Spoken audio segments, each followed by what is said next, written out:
Hoje eu vou ensinar vocês a fazer uma fogueira com bombril normal e uma bateria de celular. Bom, eu peguei do celular do meu pai, então tem que gravar rapidinho. Eu tô dentro de casa, então vai ser difícil de fazer, eu só vou mostrar pra vocês.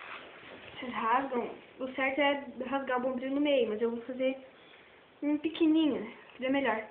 Pega uma pontinha, faz isso com duas partes.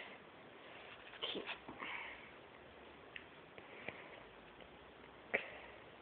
Bom, depois de ter feito isso, você faz uma pontinha aqui, ó. Enrola bem. E não pode deixar nada de fiapinho aqui. Tem que deixar assim, ó. O outro também. Tá? Então, daquele jeito lá. Bom, o meu não deu certo aqui. Tá bom, sim. Você pode ver que na bateria, vou pegar a câmera agora, tem um ponto positivo, que no caso aqui não dá de ver, mas o positivo é o de cá. Bom, na verdade aqui, ó, tem essas lâminas. Aí tem o lado positivo, que é o da esquerda. Esse aqui, ó, o de cá. E o negativo, que é o da direita. Tudo que você tem que fazer é pegar esse aqui, conectar naquela lâmina ali. Eu não vou fazer isso porque, bom, se pegar fogo na casa, a culpa deve ser minha. Então, filma um pouco aí, deixa eu passar pra câmera agora. Ela que passa, ela que filma, né? Você tem que fazer assim, ó, seguinte.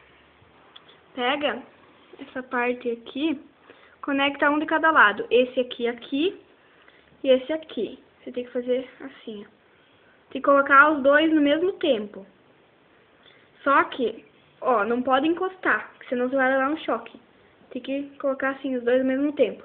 Deixar um tempinho, uns menos de 10 segundos e já vai começar a pegar fogo. Aí você pega, coloca alguma coisa em cima e vai soprando para o fogo ficar maior. Então, essa foi a nossa reportagem com bombril e uma bateria de celular. Reportagem não, né? Nossa vídeo. Então, bom, acaba por aqui, nós estamos gravando mais daqui a pouco. Podem visualizar depois no canal. Beleza, tchau.